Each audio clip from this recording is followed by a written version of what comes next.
Salut, c'est Marco de Taforphone. Aujourd'hui, vidéo de test du Nokia HA501 et plus particulièrement la version Dual SIM, puisqu'il s'agit du Nokia HA501 Dual SIM.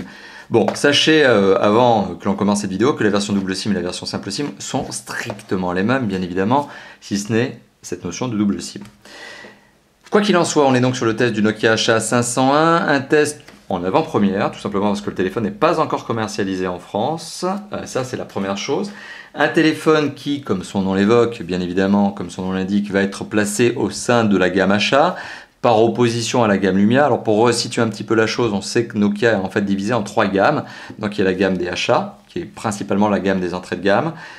La gamme des Lumia, qui est la gamme des moyens et des hauts de gamme, si on fait une exception justement sur le fameux Lumia 520, qui est un entrée de gamme aussi, et qui, notamment la gamme Lumia, présente la particularité de fonctionner sous Windows Phone uniquement. La gamme HA présente la particularité de fonctionner sous des systèmes d'exploitation propriétaires, dont le fameux 501 qui tourne sous le système d'exploitation propriétaire Nokia HA 1.0 sur lequel je vais revenir d'ici quelques instants. Et puis on a une troisième gamme que l'on n'a pas vraiment, que l'on ne connaît pas vraiment sous une dénomination. Il n'y a pas de dénomination sur cette troisième gamme, c'est la gamme des Features Phones, ce que l'on appelle aussi les basiques en français, et qui sont notamment les Nokia 100, 111, etc., qui sont des Nokia qui n'ont pas de nom autre que cette référence chiffrée, et qui sont des entrées de gamme, mais très entrées de gamme à moins de 20 euros, moins de 30 euros. Là, on est sur effectivement un téléphone qui est quand même un smartphone. Certes, il est en entrée de gamme, mais ça reste quand même un smartphone. Alors, on est sur le Nokia HA501, qui est clairement, je le dis tout de suite, le renouveau de l'entrée de gamme chez Nokia. C'est le renouveau de la gamme HA. Alors, Nokia capitalise beaucoup, compte beaucoup sur deux gammes, Lumia et HA. Lumia pour avoir des produits qui sont un peu plus sympas, un peu plus chers quand même et qui margent plus. Et puis la gamme des HA justement qui doit et qui correspond encore à un besoin qui est celui de l'entrée de gamme. Tout le monde n'a pas 100 ou 200 ou 500 ou 600 euros à mettre dans un téléphone et qui correspond donc à un besoin réel, celui d'avoir un smartphone sympa mais pas trop cher. Et on est sur un téléphone qui, pour entrer dans le détail, est un téléphone dont on n'a pas encore l'information prix officiel, sûr, établi, gravé dans le marbre en France, mais qui est déjà commercialisé en Inde au prix de 5200 roupies indiennes. Alors, je sais que ça ne veut pas dire grand-chose, 5200 roupies indiennes, on n'a pas tous le taux de conversion, le cours de la roupie indienne en tête, mais en euros, ça donne à peu près 70 euros. Alors de là à dire que ce téléphone en entrée de gamme, donc en version simple SIM, coûtera 70 euros, bon, là-dessus je ne peux pas m'engager, mais c'est certain, ce téléphone coûtera, même en version double SIM, moins de 100 euros, ça c'est une certitude. Donc on est sur un téléphone qui reste extrêmement abordable, ça c'est la première particularité, donc il s'agit bien d'un entrée de gamme. Il s'agit d'un entrée de gamme Nokia, donc on a un certain nombre d'avantages quand même à acheter un Nokia, donc, qui sont des éléments de fiabilité, de fabrication, de standards de qualité. Donc ça, ce sont des éléments qui sont propres à la marque Nokia, sur lesquels on va revenir. Et on a d'autres éléments qui sont des éléments originaux, tels que le système d'exploitation, sur lequel aussi on va revenir. Voilà, donc ça c'était pour resituer un peu ce qu'est ce téléphone, finalement le dernier né du constructeur finnois, notamment le dernier né qui vient se placer dans la gamme HA. Un téléphone sur lequel donc, on va rentrer dans le détail. Justement, on va s'attarder sur ce téléphone à l'occasion de ce test, puisqu'il s'agit bien du test. C'est un téléphone que j'avais eu aussi l'occasion de vous présenter lors d'une vidéo de preview que j'avais réalisée sur le salon professionnel MWC en février 2013, c'était à Barcelone. Donc à l'époque, j'avais déjà eu l'occasion de vous le présenter lors d'une preview. J'ai aussi eu l'occasion de vous le présenter récemment lors d'une vidéo de déballage. Aujourd'hui, on est sur la vidéo de test. Et alors comme c'est une vidéo de test et comme c'est une vidéo de test de Taforphone, forcément elle va être découpée en deux grandes parties. La première partie c'est le matériel, donc on va regarder ce à quoi ressemble le téléphone, quelles sont ses performances, sa connectivité, donc ça c'est la première partie. Puis la deuxième partie de la vidéo c'est le système d'exploitation qui est une des forces, une des originalités de ce téléphone et sur lequel on va bien évidemment insister comme il se doit. Alors, la première partie finalement, c'est l'esthétique du téléphone, ce à quoi ressemble ce téléphone. Alors, on va faire le petit tour du propriétaire et on va parler notamment aussi de la prise en main. Alors, petit tour du propriétaire, le téléphone est équipé d'un écran de 3 pouces sur sa face avant, sur lequel je reviendrai ici d'ici quelques instants. Au-dessus de l'écran, on a ici donc un écouteur, le marquage Nokia. Ne cherchez pas de capteur frontal pour faire de la caméra de la visio notamment, ni de capteur de luminosité de proximité, il n'y en a pas. C'est un entrée de gamme, je le rappelle. En dessous de l'écran, on a un bouton physique ici, Back, qui permet de retourner au panneau d'accueil. Bon, ni plus ni moins. Et en fait, pour savoir, vous avez deux panneaux d'accueil. Vous l'avez vu, Back, je passe sur un panneau d'accueil, Back, je retourne sur un autre panneau d'accueil. Ok, donc ça, c'est effectivement le système d'exploitation sur lequel je reviendrai d'ici quelques instants. Donc ça c'est pour la face avant. Le côté gauche du mobile, aucune fonctionnalité, absolument rien. Le haut du mobile, une connectique de charge spécifique Nokia, le chargeur spécifique est fourni avec le téléphone bien sûr. Une connectique micro USB, le câble micro USB n'est pas fourni avec le téléphone. Une entrée de jack 3.5 pour brancher le kit piéton qui est fourni avec le téléphone. C'est une obligation qui est imposée aux constructeurs lorsqu'ils commercialisent en Europe, notamment plus particulièrement en France. Ici, on a le bouton on-off et ici le contrôle de volume plus-moins. En dessous, sur le côté droit, donc en dessous du mobile, strictement rien. Et à l'arrière du téléphone, on a plusieurs éléments. Alors on a ici le marquage Nokia qui est gravé dans le plastique du mobile. On a ici le capteur photo, 3,2 mégapixels. Et en dessous, ici, ce qui ressemble à un bouton mais qui est en fait un élément figé, solide, qui permet de retirer le cache batterie. Ce que je vais faire tout à fait à l'instant. Donc si je retire le cache batterie, j'accède ni plus ni moins qu'à l'intérieur du téléphone. Et donc forcément à cette batterie qui est une batterie amovible. On remarque donc que cet élément-là que je vous avais évoqué comme étant un élément figé est figé. Il ne bougera pas, il restera strictement de la même couleur. Et je vais revenir sur cette notion-là d'ici quelques instants pour bien vous faire comprendre pourquoi j'insiste sur cette notion-là. Pourquoi justement cet élément est un élément qui ne change pas de couleur. Eh bien, je vous le dirai dans quelques instants. Autre particularité, donc une fois que j'ai retiré le cache batterie, j'accède ni plus ni moins qu'à la batterie. La batterie est une batterie Nokia format propriétaire. Il s'agit d'une batterie... Alors, petit zoom dessus, Nokia BL4U et c'est une batterie de 1200 mAh. Et on reviendra sur la notion de batterie d'autonomie à la fin de la vidéo. Une fois la batterie retirée, j'accède à l'emplacement de la carte SIM primaire, numéro 1, sachant que si je n'avais que la version simple SIM, je n'aurais que cet emplacement-là, mais comme j'ai la version double SIM, ici en test, eh bien j'ai le deuxième emplacement de carte SIM qui se trouve ici. Alors les deux emplacements de carte SIM sont en format micro, non classique, non nano, micro. C'est le format qui se trouve entre les deux. C'est celui d'un iPhone 4 par exemple. Ici, on retrouve un emplacement qui est l'emplacement de la carte micro SD, sachant que le téléphone est fourni avec une carte micro SD de 4 Go, ce qui a aussi son importance puisque le téléphone a une mémoire interne qui est faible. Donc Nokia fournit une carte micro SD de 4 Go. Alors vous l'avez remarqué ici, j'ai cette fameuse petite trappe qui permet d'accéder à cette première carte SIM. Là pour le coup, vous l'avez bien remarqué, j'insiste dessus, mais oui, Pritel est notre opérateur partenaire et donc forcément je teste les téléphones avec les services de Pritel. D'ailleurs, je remercie Pritel pour cette notion-là. Et je vais me permettre de lui laisser la parole donc à cet opérateur partenaire, je me permets de laisser la parole à Pritel justement pour ce petit message. Pourquoi payer le même prix tous les mois pour votre forfait mobile alors que vous ne consommez jamais le même temps? Avec le forfait ajustable modulo, c'est beaucoup plus simple. Chaque mois, Pritel choisit pour vous le palier qui correspond le plus à vos consommations réelles. Les mois où vous téléphonez moins d'une heure par exemple, vous serez facturé au tarif le moins cher. Et si les mois suivants, vos consommations augmentent, Modulo s'ajuste et bascule automatiquement vers le palier le plus adapté. Avec Modulo, vous ne payez que ce que vous consommez. Merci donc à Pritel justement pour cette notion de partenariat. Grâce à Pritel justement, on peut tester, je peux tester aussi fréquemment tous ces téléphones avec des services téléphoniques justement qui me permettent d'aller plus loin dans le test. Donc encore une fois de plus, quatrième fois que je le dis probablement, merci à Pritel. Alors, poursuivons justement ce test, le test du Nokia HA501. Donc je me permets de rallumer le téléphone tout simplement parce que vous l'avez vu, j'ai retiré la batterie un peu à la mode barbare. Et alors je vais revenir aussi sur les notions de couleur, de cache batterie et ce fameux élément figé que j'ai évoqué tout à l'heure. Donc là, je vais tout simplement déverrouiller le téléphone, ce qui permet aussi de vous montrer forcément l'écran de démarrage et l'écran de déverrouillage, donc le type clavier numérique. Alors bien évidemment, vous aurez encore remarqué que je suis extrêmement original, je n'ai toujours pas changé le code PIN de base de ma carte SIM et donc forcément je suis un très mauvais élève, un jour je le ferai. Voilà, donc je viens de déverrouiller la carte SIM, voilà, et j'atterris donc sur le panneau d'accueil. Alors, chose sur laquelle j'avais envie d'insister, notamment, donc là je mets l'écran en verrouillage, je verrouille le téléphone, chose sur laquelle je voulais insister, ce sont les couleurs qui sont proposées avec ce téléphone. Le téléphone ici, vous le voyez, il est décliné en version rouge, une version rouge très flashy, très claquante, voilà, ça claque à l'œil, vous le voyez probablement au niveau de l'image caméra, forcément, c'est du vrai bon rouge flashy. Alors, il faut savoir que le téléphone est décliné en plusieurs versions couleurs, vous le voyez sur la boîte, en jaune, donc en rouge, c'est la version que je teste actuellement avec vous, en blanc, en noir, en bleu, en vert. Donc, et petite particularité, lorsque vous achetez la version rouge, forcément le kit piéton est rouge, lorsque vous achetez la version jaune, le kit piéton est jaune, etc. Donc tout est coordonné, le kit piéton est coordonné avec la couleur du cache batterie que vous avez sélectionné. Alors justement, en parlant de ce cache batterie, il y a deux notions sur lesquelles j'ai envie de revenir sur ce dernier. Alors premièrement, pour l'enlever, vous l'avez vu, je suis obligé d'appuyer sur un bouton ici, qui n'est même pas un bouton puisque c'est un élément figé qui me permet de retirer le cache batterie. Le cache batterie est disponible en plusieurs couleurs, il est disponible aussi en accessoires. Particularité du cache batterie, l'optique qui normalement est censée protéger le capteur photo est intégré au cache batterie, il est là.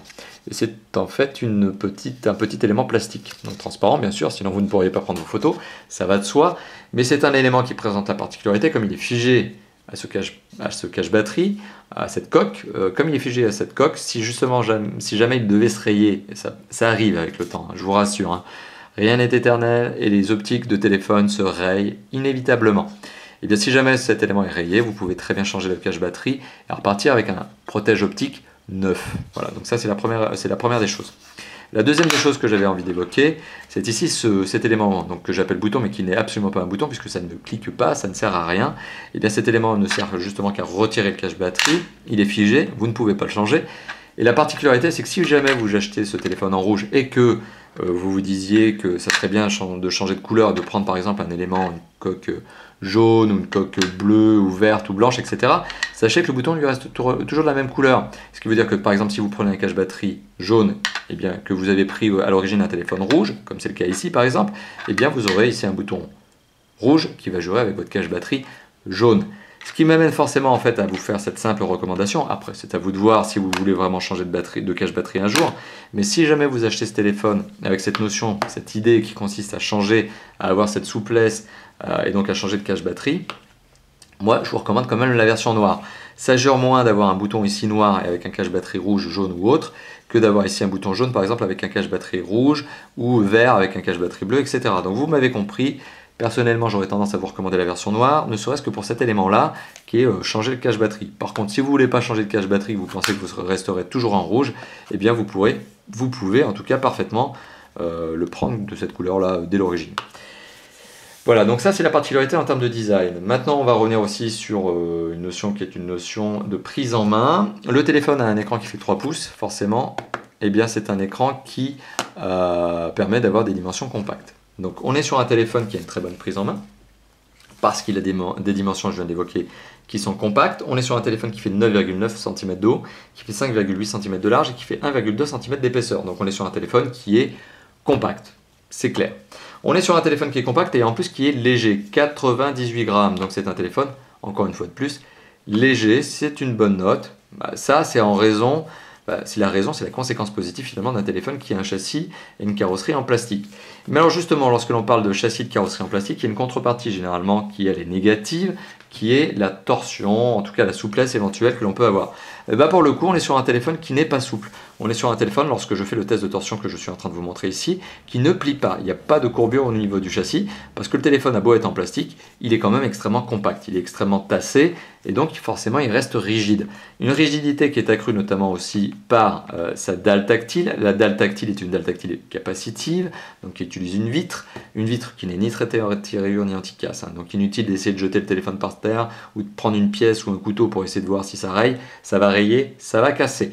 Mais l'avantage de cette dalle tactile, c'est qu'elle est extrêmement rigide. Lorsque j'essaie d'appuyer et de déformer l'écran derrière, vous le voyez, j'ai absolument aucune capacité de déformation de l'écran.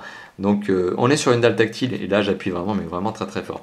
On a une dalle tactile qui est extrêmement rigide, donc une dalle tactile capacitive, qui n'impacte pas justement l'écran lorsque j'appuie extrêmement fort. Là, je suis dans un usage qui est plus qu'anormal. Vous n'appuierez jamais au niveau de votre écran comme je suis en train de le faire. Autre particularité donc de ce téléphone, c'est son design, plusieurs couleurs je vous l'évoquais, un poids léger. On est sur un téléphone qui présente la particularité justement de reprendre aussi un code stylistique nouveau. C'est un nouveau style qui n'a jamais été décliné sur la gamme Asha, c'est un style qui nous vient directement de la gamme Lumia. En fait, Nokia est clairement en train de retransformer sa gamme Asha, de lui donner une cohérence. Et donc sachez que les futurs Nokia Asha auront probablement, c'est même plus que probable, c'est une certitude, ce même type de design. Donc on est sur effectivement une gamme Lumia qui a son propre style, son propre design, son ADN. On est sur une gamme Asha qui reprend une partie de l'ADN de la gamme Lumia, mais tout simplement parce que c'est le nouveau style Nokia. Et il y a de fortes chances, donc c'est une certitude même, de voir tous les Nokia Asha nouvelle génération apparaître avec ce nouveau style. Donc en fait, on est aussi sur la renaissance de l'entrée de gamme chez Nokia, on est sur la renaissance de la gamme Asha. Voilà, donc ça c'était pour le côté style, le côté design. Maintenant, si on parle de l'image et du son, alors l'image est procurée bien évidemment par cet écran de 3 pouces, un écran qui possède une qualité d'image, on va dire acceptable, sachant qu'elle n'est pas HD, ça c'est encore une fois de plus normal, on est sur un téléphone qui est à l'entrée de gamme, je le rappelle, mais on est sur une très bonne gestion de la couleur, de la luminosité, du contraste, on est sur quelque chose qui est peut-être un peu flashy au regard de certains, mais qui pour moi cadre parfaitement avec le côté un peu flashy même du téléphone et de son cache batterie. Donc on est sur quelque chose voilà, où l'image est flashy, où on a quand même malgré tout un bon angle de vision, voilà là-dessus ça reste encore acceptable, et on est sur un téléphone qui a une résolution, alors pour être factuel je vous disais qu'elle n'est pas HD, mais justement quelle est-elle? Elle est de 320 pixels par 240 pixels, donc c'est une résolution QVGA. Donc en 3 pouces, qu'est-ce que ça nous donne? Ça nous donne une densité de pixels de 133 ppp, pixels par pouce, donc en français, ou ppi, pixels per inch, en anglais. Donc voilà, ça c'est la notion de l'écran. Alors l'écran a une bonne image, hein, c'est pas une catastrophe en soi, on est sur une image qui est raisonnable, une qualité d'image raisonnable. Si je lance une petite vidéo, alors pour le coup c'est une vidéo promotionnelle Nokia, hein, qui fait partie du téléphone de base, ça me permet aussi de vous montrer, en tout cas de vous faire écouter, la qualité du son, du haut-parleur.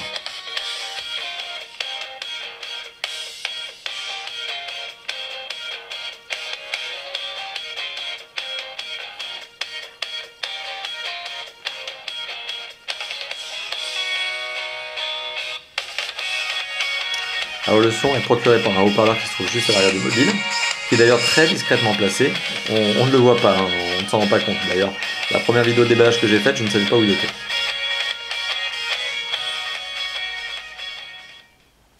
Voilà, donc une vidéo de déballage au cours de laquelle je n'avais pas remarqué le haut-parleur. En fait, il faut savoir que le haut-parleur est juste sous ce fameux, alors je vais dire bouton, mais ça n'est pas un bouton, il est juste dessous. Et en fait, le son est diffusé tout autour, vous voyez, il y a une sorte de petite fente, hein, forcément, et le son se diffuse tout autour. Bonne note, vous l'avez entendu, lorsque je pose le téléphone sur une table, le son n'est pas trop étouffé, justement parce qu'il arrive à se diffuser. Autre bonne note, j'ai l'impression que la construction de ce téléphone, qui est basé sur du plastique avec une sorte de petit effet de vide au milieu, fait que le téléphone a une sorte de caisse de résonance. Donc, en gros, les basses ne sont pas si mauvaises que ça. Donc ça, c'était justement pour vous faire regarder une vidéo, vous montrer la qualité d'image acceptable pour un entrée de gamme de ce prix-là. Maintenant, le son, vous l'avez entendu par le haut-parleur. Je vais lancer un petit MP3 pour vous permettre aussi de vous faire une petite idée sur la qualité de ce son, justement, procuré par ce fameux haut-parleur. Avec des contrôles de volume plus-moins qui sont sur le côté du mobile, vous le savez. Et donc le son est procuré par le haut-parleur qui est ici.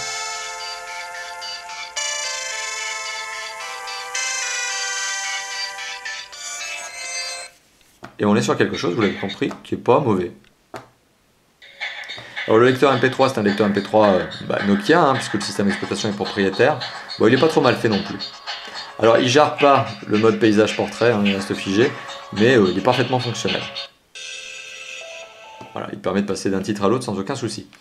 Donc effectivement, on est aussi sur un usage musique assez sympathique. Alors là, je vous ai parlé du haut-parleur, il y a forcément deux autres choses, hein. Lorsque je parle de son, il y a l'écouteur et le jack 3.5. Alors l'écouteur, vous l'utilisez lorsque vous êtes en conversation, en appel téléphonique, un grand classique.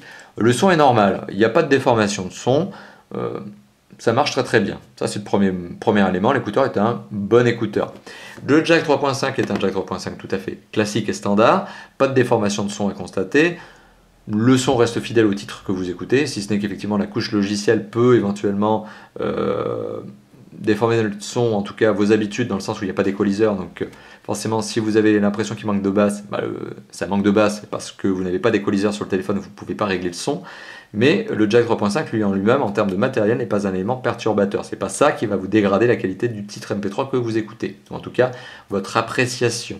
Donc le jack 3.5 est un bon jack 3.5 qui est au format, et là c'est une particularité CTIA, par opposition au MTP qui est l'autre format. En fait il y a deux formats de jack 3.5 compatibles kit piéton, c'est le cas ici forcément, vous en doutez. Et le format qui a été retenu par Nokia, comme par d'autres constructeurs, c'est le format CTIA. Donc nombreux sont les constructeurs à avoir accepté le format CTIA, par opposition au MTP qui est un format qui est plutôt utilisé par les marques 100% chinoises. Donc là pour le coup on est sur un CTIA, bonne norme, rien à redire dessus. Donc côté son, côté image, on est sur un bilan qui est plutôt positif. On est sur de l'entrée de gamme et ça marche très très bien. Autre partie des performances sur lesquelles j'ai envie d'arriver, ce sont les notions de... autre partie du matériel sont les notions de performance. Donc, on a parlé de l'esthétique, on a parlé notamment de l'écran et du son. Ben, on va parler tout naturellement des performances. Alors le téléphone, on va éviter de parler de processeur, même si on sait qu'il y a un processeur qui est un processeur 1 GHz simple cœur. On va éviter de parler de processeur graphique et de mémoire vive, ça ne s'applique pas sur ce téléphone. Ce téléphone est un entrée de gamme, ça n'est pas une bête de course, donc d'autant plus, qu'il n'y a pas d'application Antutu disponible sur le Nokia Asha Store, qui me permettrait de benchmarker ce téléphone. Donc concrètement, on ne parlera pas de ces éléments-là. Par contre, on parlera, et on va en parler tout de suite d'ailleurs, de la mémoire de stockage. Alors la mémoire de stockage du téléphone en interne, elle est faible, 40 Go seulement. 40 Go seulement, ça serait beaucoup 40 Go. 40 mégaoctets seulement de mémoire de stockage interne, c'est faible. Mais heureusement, comme je vous l'ai montré tout à l'heure, il y a un emplacement micro SD, donc sous le cache batterie sur le côté droit du téléphone, ici donc, vous avez un emplacement micro SD qui permet d'ajouter jusqu'à 32 Go de mémoire supplémentaire. Sachant que, et donc c'est encore une bonne note, le constructeur vous a offre avec ce téléphone une carte micro SD de 4 Go, ce qui est largement suffisant pour faire tourner ce téléphone au démarrage et pouvoir installer vos premiers MP3 et vos premiers clips vidéo. Donc là-dessus, pas de souci. Donc en termes de performance, on est sur quelque chose qui correspond à l'entrée de gamme, qui permet de faire tourner les applications qui sont installées dessus, qui permet aussi de faire fonctionner des jeux qui sont des jeux 2D ou fausses 3D. Voilà, mais pas des vrais jeux 3D. De toute façon, ils ne sont pas disponibles sur le store de ce fameux Nokia Asha 1.0, qui est le système d'exploitation. Donc voilà, pas la peine d'essayer d'avoir des jeux 3D, vous n'en aurez pas. Enfin, pas des vrais jeux 3D, ça sera de la fausse 3D. Autre partie du matériel, donc de cette partie matérielle, donc autre élément, de cette partie matérielle donc de ce test, c'est la connectivité. Alors on va dire qu'elle est correcte, passable, acceptable. On ne va pas dire qu'elle est exceptionnelle, on ne va pas dire qu'elle est bonne, on va juste dire qu'elle est passable. Alors elle est passable pour différentes raisons, mais il y a des bons points finalement sur ce Nokia Asha 501, surtout quand il est proposé en dual SIM, forcément c'est de l'emplacement double SIM. Mais lorsque vous l'avez en version mono ou dual SIM, de toute façon les deux sont les mêmes, vous avez un téléphone qui est un biband. Donc la première particularité de ce téléphone, c'est que vous ne pourrez pas l'amener partout dans le monde avec vous. Il y a des zones du globe qui ne fonctionneront pas, enfin dans lesquelles ce téléphone ne fonctionnera pas, ou ce téléphone ne fonctionnera pas. Vous m'avez compris. Téléphone biband, ni triband, ni quadriband. C'est principalement le défaut que j'ai à lui faire. Enfin, c'est le principal défaut que j'ai à lui faire, le reproche que j'ai à lui faire. C'est cette notion de biband. Pour le reste, il s'agit d'un téléphone qui est un 2G, mais c'est un entrée de gamme. La 2G sur un entrée de gamme, c'est pas choquant en soi. Surtout que le navigateur internet ne va pas vous engager à passer des heures et des heures de surf sur ce téléphone. Le 2G, donc le Edge, est largement compensé par le fait que ce téléphone est un Wi-Fi. Alors c'est un Wi-Fi BGN. Autre chose, vous avez du Bluetooth 3.0, vous avez, je vous l'ai montré tout à l'heure, du micro USB 2.0 sur le haut du téléphone et un jack 3.5 également sur le haut du téléphone. Voilà, et la connectique de charge est une connectique de charge spécifique Nokia, bien que vous pourriez très bien utiliser le micro USB pour recharger ce téléphone. Mais sachant que le câble et le téléphone, le câble et l'adaptateur micro USB ne sont pas fournis avec ce téléphone. Vous n'avez qu'un adaptateur secteur format Nokia, format propriétaire. Bon, voilà, tout ça pour vous dire qu'en termes de connectivité, vous l'avez compris, on est sur quelque chose de correct, de passable, d'acceptable, mais on n'est pas sur quelque chose de transcendant. Sur, par contre, la gestion de la double SIM, là, on est sur quelque chose de sympathique. Donc, ce téléphone qui existe en double SIM, et c'est le cas ici, c'est la version testée, vous propose donc dans le menu paramètres une fonction qui s'appelle double SIM, qui vous permet de gérer les droits par double SIM, qui vous permet d'accepter ou non les données mobiles, sachant que vous êtes en Edge, de configurer des compteurs, notamment en appel, en SMS et en MMS, pour gérer votre consommation, qui vous permet également de gérer les différents paramètres de connectivité de votre carte SIM 1 et 2, et de changer par exemple le code PIN de vos cartes SIM. Voilà, donc c'est vraiment de la gestion de double SIM, certes, mais extrêmement simplifiée, on ne se prend pas la tête. En gros, clairement avec ce téléphone, une fois qu'on a mis les deux cartes SIM, ça fonctionne, on ne se prend pas la tête, les opérateurs sont reconnus de base, moi, voilà, Pritel a été reconnu instantanément, aucun paramétrage à faire, le téléphone a fonctionné dès l'insertion de la carte SIM. Voilà, donc en termes de connectivité, comme je vous l'évoquais, on est sur un résultat qui est correct, qui est acceptable. Voilà, donc deuxième partie de la vidéo, et là je vois que l'on est en train d'arriver à une vidéo qui dure depuis près de 25 minutes pour la première partie de la vidéo. Deuxième partie de la vidéo donc porte sur le logiciel, et on va s'attarder sur ce système d'exploitation qui est la grosse originalité de ce téléphone. Alors la première particularité, c'est l'écran de déverrouillage. Alors l'écran de déverrouillage, quand j'ai pas d'effet de Bonaldi, ça marche normalement en ayant un double, un double clic. Voilà, un double clic sur l'écran. Alors je vais simplement vérifier que dans le menu paramètres, double appui pour justement sortir de la veille. Donc oui, c'est bien paramétré, mais effectivement, lorsque vous êtes en double appui, voilà, vous arrivez à déverrouiller le téléphone, ou en tout cas à arriver sur son écran de déverrouillage. Donc double appui, et j'arrive à déverrouiller le téléphone. Voilà, il faut juste une pression un peu plus conséquente sur le téléphone pour qu'il capte bien que vous avez bien appuyé 2 fois. Alors c'est pas de la pression qu'il faut faire, c'est vraiment de la durée. Donc il faut vraiment qu'il comprenne que vous avez fait 2 appuis et que c'est pas l'erreur par exemple d'un téléphone qui est contre votre peau, je sais pas, voilà, etc., dans votre poche, etc. Donc le double appui permet de sortir de la veille. Vous l'avez vu, l'écran de veille permet aussi d'avoir un certain nombre d'informations, ne serait-ce que l'heure notamment. Voilà. Et la date. Mais bon, l'idée ici, surtout de vous montrer le double panneau d'accueil. Alors, Nokia, on le sait, sur sa gamme Lumia, est un constructeur qui aime Windows Phone. Et c'est très intéressant, et c'est d'ailleurs à remarquer, puisque le système d'exploitation qui est Nokia HA10 me rappelle du Windows Phone. Pourquoi? Parce qu'on fonctionne sur 2 panneaux, comme Windows Phone. Un panneau qui liste toutes les applications. Bon, alors là, pour le coup, le style n'est pas tout à fait le même qu'un Windows Phone. Windows Phone, les applications sont listées les unes à la suite des autres. Là, on est listé par ligne de 4 applications. Et on a un panneau sur Windows Phone qui est paramétrable, qui vous permet de mettre des icônes. Là, pour le coup, le panneau en fait est une suite de toutes les applications, de tous les usages que vous avez pu en avoir au cours des jours précédents, classés par date. Par exemple, vous le voyez, le 5/06/2013, ce téléphone a été utilisé, alors les dates sont pas bonnes, hein, je vous rassure, a été utilisé pour émettre un MMS. Voilà. Hier, je l'ai utilisé notamment pour aller sur la page d'accueil de l'opérateur, utiliser le dictaphone et des applications, enfin un menu regroupant d'autres applications. J'ai aujourd'hui effectué un appel sur le 06 06 06 06, etc. Voilà, donc ça c'est l'usage même que vous avez de votre téléphone, un panneau qui liste la totalité des applications, un panneau qui liste votre usage et vous permet d'accéder de manière sous forme de raccourci en fait à vos précédentes applications, à vos précédents donc usages. Voilà, donc ça ce sont les 2 panneaux. Donc le panneau qui liste la totalité des applications, eh bien c'est un panneau qui on pourrait le découper en plusieurs usages, en plusieurs applications. Donc il y a les applications classiques, hein, téléphone, contact, messagerie, journal des appels, qui permettent ni plus ni moins que de gérer finalement eh bien l'usage même basique du téléphone, à savoir les appels et les SMS, MMS. On a aussi les fonctions qui sont des fonctions, on va dire, outils, avec alarme, agenda, calculatrice, enregistreur et notes, notamment, qui sont des usages. Voilà, c'est un peu la boîte à outils finalement que l'on peut avoir dans les téléphones entrée de gamme. On a d'autres usages, d'autres applications qui sont notamment les applications email, applications Twitter, Facebook, donc pour les réseaux sociaux, et aussi Internet. Alors, je vous l'évoquais tout à l'heure, l'Internet, le browser Internet, le navigateur Internet, il n'est pas super funky, il s'appelle Nokia Express. Pour moi, c'est un navigateur de dépannage. Lorsque vous avez besoin d'une information, vous pouvez utiliser ce genre de navigateur.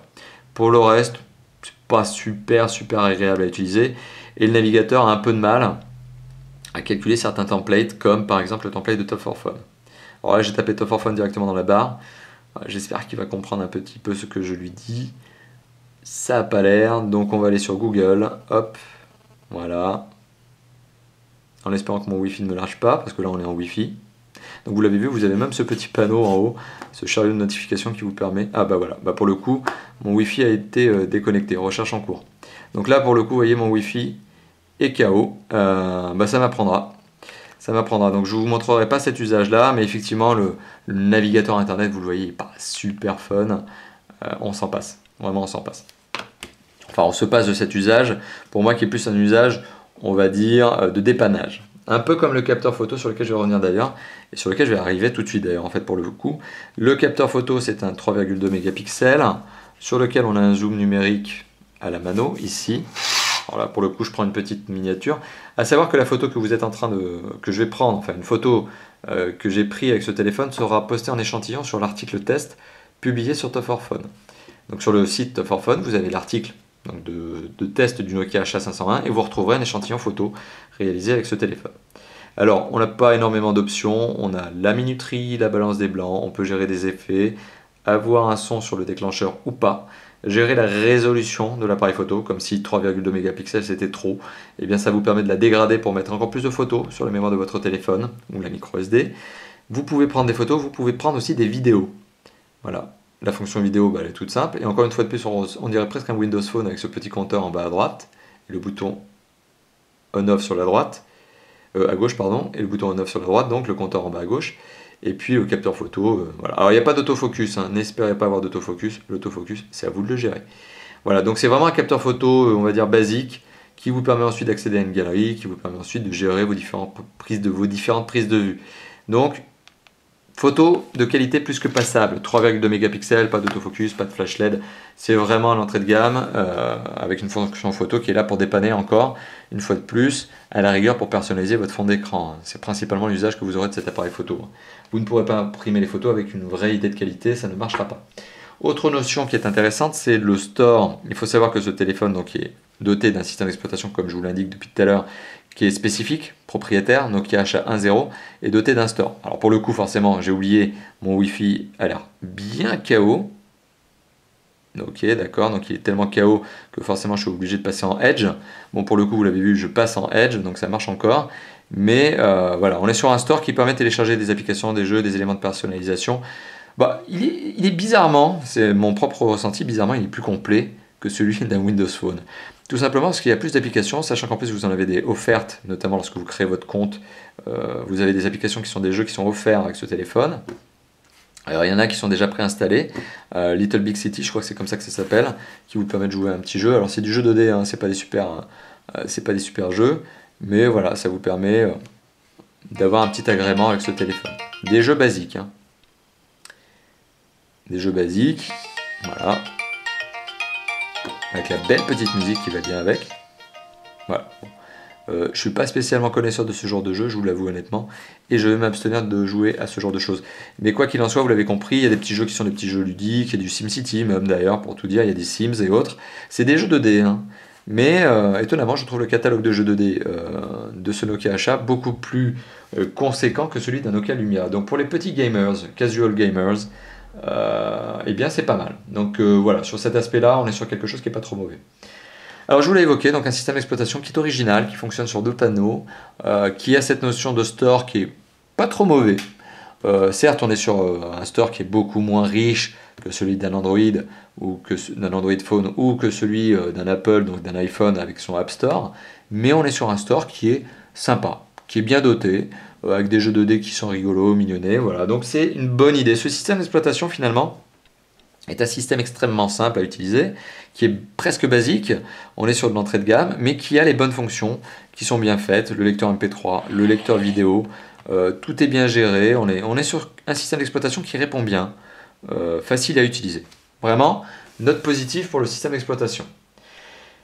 Donc ça, c'était encore pour la partie software. Autre notion qui va avec le software, finalement, c'est l'usage que vous pourriez avoir de ce téléphone. Alors, selon moi, c'est un téléphone qui est principalement destiné aux particuliers. C'est principalement un téléphone qui répond à un besoin particulier du perso. Donc, c'est pas un téléphone, selon moi, destiné à un marché de professionnels dans sa version simple SIM. Dans sa version double SIM, forcément, le téléphone est un peu plus polyvalent, donc on peut très bien imaginer un téléphone qui correspond aussi aux besoins d'un professionnel, qui aurait envie de gérer sa ligne téléphonique perso et sa ligne pro sur le même téléphone, donc de ne pas avoir de téléphone, et qui n'aurait pas envie de se ruiner à acheter un téléphone haut de gamme, double SIM, avec un téléphone à moins de 100 €. Donc pour le coup, là, mon estimation, c'est 70 €, je vous l'ai indiqué. Pour un téléphone qui vaudrait dans les 70 €, prix d'attaque, on est sur quelque chose qui est pas mal. Donc oui, pour un double SIM, pas cher, ça peut répondre aux besoins d'un professionnel. Ça peut répondre, d'autant plus qu'il y a une petite application d'email, bon, très simple, petite application d'agenda, pas spécialement agréable à utiliser, mais elle existe, donc ça permet de régler des rendez-vous. Donc voilà, c'est effectivement un téléphone qui peut convenir aux deux univers, sachant que, selon moi, c'est tout de même un téléphone qui est plutôt destiné au marché des particuliers. Du particulier, du B2C, donc du perso. Deux autres points que j'aimerais évoquer avec vous avant d'arriver à la conclusion de cette vidéo. Le premier point, c'est l'autonomie du téléphone. Elle est juste énorme. C'est un téléphone qui en veille peut tenir plusieurs jours, avec un usage normal 2-3 jours. Tout simplement parce qu'on a une batterie qui ici est de 1200 mAh, c'est pas non plus une batterie exceptionnelle, mais on est sur un téléphone qui n'est pas énergivore. On est sur un téléphone qui a un petit écran, qui n'est pas HD, qui n'a pas des performances de dingue. On est finalement sur un téléphone qui a une excellente autonomie pour un smartphone. Donc voilà, dans le marché des smartphones, il y a les entrées de gamme. Il y a les entrées de gamme qui ne sont pas trop performants, pas trop gourmands. Le Nokia HA500 en fait partie. Concrètement, c'est un téléphone qui peut tenir plusieurs jours en veille. C'est d'ailleurs un des arguments phares cités par le constructeur, c'est l'autonomie en veille de ce téléphone. Ça, c'était la première parenthèse. Le deuxième point sur lequel malheureusement je ne pourrais pas vous donner à date d'information, c'est le DAS. Aujourd'hui, le DAS n'a pas encore été fourni, communiqué par l'opérateur, donc impossible pour moi de vous donner le DAS.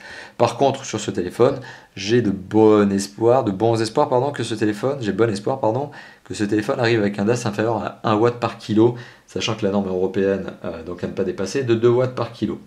Voilà, donc pour moi, le DAS sera nécessairement en dessous de 1 watt par kilo. Au-dessus, ça serait une erreur selon moi pour le constructeur. En dessous, on serait sur quelque chose qui serait normal, acceptable sur le marché hexagonal actuel. Voilà, donc ça c'était les deux grandes parties finalement de ce test du fameux Nokia HA501. Ici, dual SIM, double SIM donc, mais bon, qui serait exactement la même chose en simple SIM. Parenthèse, vous l'avez remarqué, je fonctionne avec la version double SIM depuis le début de ce test, mais je n'ai qu'une seule carte SIM. Donc preuve que le téléphone fonctionne aussi avec une seule carte SIM. Vous n'avez pas besoin d'en avoir deux. C'est la question qu'on me pose régulièrement. Autre particularité, ce téléphone, certes, est un téléphone double SIM, mais il s'agit d'un téléphone qui, comme la majeure partie du temps, dans la majeure partie des cas, est un téléphone qui est un stand-by. Donc, ce qui veut dire que si vous avez deux appels simultanés sur chacune des deux cartes SIM, il y a une des deux cartes SIM qui va tomber, enfin qui va basculer à répondeur. Donc, votre contact, par exemple, qui pourrait vous appeler sur la carte SIM numéro 1, alors que vous êtes déjà en conversation sur la 2, par exemple, tombera sur répondeur. Voilà. Donc, c'est automatique. Donc, dual SIM standby et non pas dual SIM active comme on peut l'avoir sur d'autres mobiles mais qui ne sont pas du tout au même niveau de prix et qui sont extrêmement rares de nos jours. Voilà, donc ça c'était pour finir cette partie, on va dire, matériel, logiciel, donc le test à proprement parler. Donc conclusion finalement de cette vidéo qui dure depuis 35 minutes sur un téléphone entrée de gamme, c'est pas mal. Un téléphone sympathique. Voilà, conclusion de cette vidéo, c'est un téléphone qui est sympathique. Le design, je le trouve fun. On se rapproche du style Lumia sans non plus arriver à de la copie interne chez Nokia, donc c'est sympa. On est sur un style qui est vraiment funky, avec des couleurs très vives, notamment ici en rouge, du jaune, du bleu, du vert. Bon, noir et blanc, bon, forcément c'est moins funky, mais le rouge est extrêmement flash, extrêmement vif, vous le voyez ici. Un téléphone qui se prend très très bien en main, qui a des dimensions compactes, qui manifeste une certaine rigidité au niveau du châssis, donc ça c'est bon. Une bonne rigidité au niveau de la dalle tactile, enfin en tout cas une bonne résistance à la pression, ça c'est bon aussi. Donc on est sur un téléphone qui mise clairement sur son design, et un design qui est réussi, qui est abouti, avec un cache batterie qui peut être retiré, c'est d'autant plus sympathique. Un téléphone qui a une qualité d'image qui est correcte, hein, on est sur un écran qui est un QVGA, on n'est pas sur du HD, mais ça rend pas trop mal, les images sont vives, les couleurs sont vives forcément, aussi saturées presque que cette coque, donc je trouve ça pas mal du tout, ça rajoute un peu encore au côté punchy du téléphone en lui-même, de ce fameux côté un peu fun du téléphone. La dalle tactile résiste à la pression, c'est une dalle tactile capacitive, bonne dalle. L'écouteur, le jack 3.5 et le haut-parleur n'ont à souffrir d'aucune critique. Attention, le jack 3.5 est un jack au format CTIA, donc à mémoriser. Les performances, on évitera de parler de CPU, de GPU, de RAM, mais on parlera de mémoire vive, de mémoire de stockage, pardon. 4 Go de mémoire de stockage fournie via une micro SD, 40 mégaoctets de base, donc 40 mégaoctets de base qui sont complétés par une micro SD fournie gratuitement avec le téléphone, c'est pas mal. Sachant que vous pouvez ajouter une micro SD qui va jusqu'à 32 Go de mémoire supplémentaire. La connectivité, elle est correcte. Le téléphone n'est qu'un biband Edge, c'est un peu dommage, j'aurais préféré un quadriband, mais bon, ça c'est mon petit côté globetrotter international. J'aime bien les téléphones qui soient quadriband, comme ça je me prends pas la tête à savoir où je vais dans le monde et à savoir si mon téléphone capte. Mais pour le coup, effectivement, on est sur un téléphone biband 2G, Edge. Cependant, c'est un téléphone qui présente, outre l'aspect dual SIM, je reviens là-dessus, et donc la gestion extrêmement simple du dual SIM, la particularité d'être donc Wi-Fi, BGN, Bluetooth 3.0, micro USB 2.0, doté d'un jack et de l'emplacement micro SD. Donc finalement, on est sur un téléphone qui a une bonne non peut-être, mais une connectivité tout à fait correcte. Le système d'exploitation, c'est la grosse originalité de ce téléphone. Et c'est aussi avec son design, selon moi, l'un des points forts. On est sur un OS qui est très simple à utiliser, qui est le nouveau Nokia HA10, avec un store qui est pas trop mal loti sur des jeux 2D de base, qui sont peut-être un peu chers par contre, il y en a qui sont à 3 €, etc. Donc pour des jeux 2D basiques, c'est peut-être un peu cher, mais sachez que lorsque vous configurez votre compte pour la première fois, en tout cas ça a été mon cas, un compte Nokia, vous avez des jeux gratuits offerts pendant 60 jours. En tout cas, vous avez 60 jours pour les télécharger. Après, je ne sais pas s'ils sont encore gratuits, mais en tout cas, vous avez la possibilité de jouer gratuitement, ça c'est sûr, pendant 60 jours. On est sur un OS qui est bien fait, notamment avec ce panneau là qui récapitule toutes vos dernières actions. Alors ça fait peut-être un peu flicage pour certains. Moi je trouve ça marrant et je trouve ça sympa, c'est bien présenté. Et surtout, ça permet d'accéder rapidement aux dernières actions qu'on a faites sur son téléphone et donc de retrouver un peu les différents récurrents que vous auriez. Puisqu'on sait très bien, vous allez peut-être avoir un comportement d'appelant, donc vous allez souvent utiliser le téléphone et vous allez donc trouver la fonction téléphone quasi systématiquement en haut. Donc c'est vraiment une bonne manière d'avoir un usage de ce téléphone, d'appréhender l'usage de ce téléphone. C'est ce deuxième panneau qui liste vraiment votre usage et ce premier panneau finalement qui liste toutes les applications à la suite des autres. Donc c'est d'autant plus simple à utiliser. Voilà, et dernier point, comme je vous l'évoquais, l'autonomie elle est très bonne. Et autre notion, le DAS, aujourd'hui on ne l'a pas encore. Voilà. Donc conclusion de la conclusion, est-ce que c'est un téléphone que je vous recommande? Donc conclusion de la conclusion d'une vidéo qui dure depuis 40 minutes, est-ce que c'est un téléphone que je vous recommande? Oui.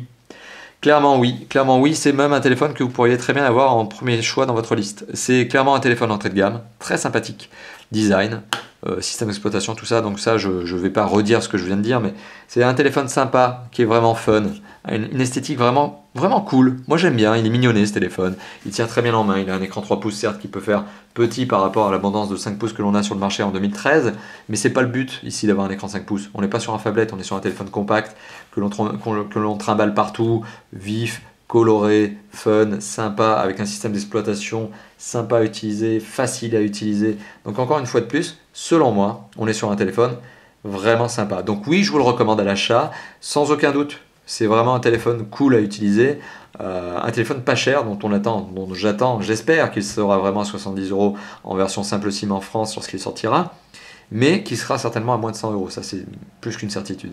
Donc voilà, c'est vraiment pour son prix un téléphone mignonné, qui sort de l'ordinaire, notamment par son système d'exploitation, par son design, et donc un téléphone que je recommande. Un téléphone que Tough for Phone approuve. Donc voilà, je vous le recommande sans aucun doute. Donc n'hésitez pas à mettre ce téléphone dans votre liste de choix, si ce n'est à le prendre directement en premier choix. Voilà. Merci d'avoir visionné cette vidéo. Comme d'habitude, cette vidéo va être publiée sur YouTube. Notre chaîne étant Tough for Phone, n'hésitez pas premièrement à commenter la vidéo, donc à me dire ce que vous pensez de celle-ci, la manière de tester le téléphone en lui-même, ma propre manière de vous expliquer les choses peut-être, n'hésitez pas à commenter. Ça, c'est sentez-vous libre. En général, je réponds en moins de 24 heures à vos commentaires. N'hésitez pas également à vous abonner à notre chaîne YouTube. On est aujourd'hui à près de 10 000 abonnés, aujourd'hui c'est juillet 2013, donc n'hésitez pas à vous abonner à cette chaîne YouTube, je compte sur vous si ce n'est pas déjà fait justement pour nous permettre de franchir rapidement le cap des 10 000 et puis justement aller toujours plus loin et franchir un jour le cap des 20 000, etc. Donc c'est vraiment l'objectif de Tough for Phone ici sur sa chaîne YouTube, et bien c'est de vous avoir parmi ses abonnés si ce n'est pas déjà le cas, et si c'est le cas, et bien je vous remercie.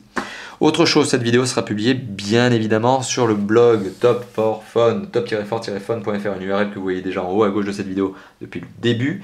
N'hésitez pas à aller sur le blog et n'hésitez pas à commenter l'article de test du Nokia H501 et puis sur les autres articles si vous avez envie. Faites-vous plaisir, la porte est ouverte, vous pouvez commenter autant que vous voulez. N'hésitez pas également à nous rejoindre sur le forum de Tough for Phone. C'est tout simplement un forum sur lequel on a une section qui est sympathique pour vous, puisqu'elle est, je le dis sympathique parce qu'elle est bien utilisée, hein, c'est ça le principal moyen pour moi de vérifier si c'est sympa ou pas, c'est que effectivement on a une section qui s'appelle quel téléphone choisir, et si jamais vous aviez des doutes, eh bien n'hésitez pas à poser votre question là-bas. Alors je dis sympathique d'autant plus parce qu'on a des lecteurs contributeurs qui sont extrêmement réactifs, on a notamment des modérateurs qui sont extrêmement réactifs et qui réagissent en moins d'1 heure. Donc je les remercie notamment et de réagir aussi rapidement à vos questions, et je vous remercie d'avance de vous inscrire au forum si jamais vous aviez des questions. Voilà, donc ça c'est la particularité du forum, c'est cette fameuse section quel téléphone choisir. Mais il y a d'autres sections, hein, donc baladez-vous, n'hésitez pas. Autre chose, Facebook et Twitter, donc n'hésitez pas aussi à vous inscrire à Twitter, tout simplement parce que Twitter et notamment Facebook me permettent de vous donner des petites informations de type la baisse d'un prix sur un mobile ou l'arrivée d'un mobile au sein d'un catalogue, ça c'est la première chose. Et puis Facebook surtout me permet de vous donner une idée de mon planning, à savoir notamment les tests que je suis en train de réaliser, les tests que je vais réaliser. C'est aussi là-bas que vous pouvez me poser la question, en tout cas me donner une idée sur un autre mobile à tester. Alors sachant que c'est aussi là-bas que vous pourrez retrouver non seulement mon planning, ça je vous l'ai évoqué, mais le planning d'un futur testeur qui va nous rejoindre, journaliste de formation et de métier. Tough for Phone intègre une ressource supplémentaire, donc un individu supplémentaire, un journaliste supplémentaire. Donc pour le moment, vous le savez, je suis le seul, effectivement, depuis quelques temps à faire des tests. On est 3 fondateurs sur Tough for Phone. Et bien, petite parenthèse, j'ai un journaliste qui vient me rejoindre et qui va vous proposer, lui aussi, des tests. Et bien, vous le verrez très prochainement et vous pourrez l'accueillir avec toute la bonne sympathie avec laquelle vous avez l'habitude de m'accueillir aussi. Voilà, donc merci d'avoir visionné cette vidéo. C'est donc la conclusion de la conclusion d'une vidéo qui dure depuis près de 45 minutes. Merci d'avoir visionné cette vidéo. À bientôt. Ciao, ciao.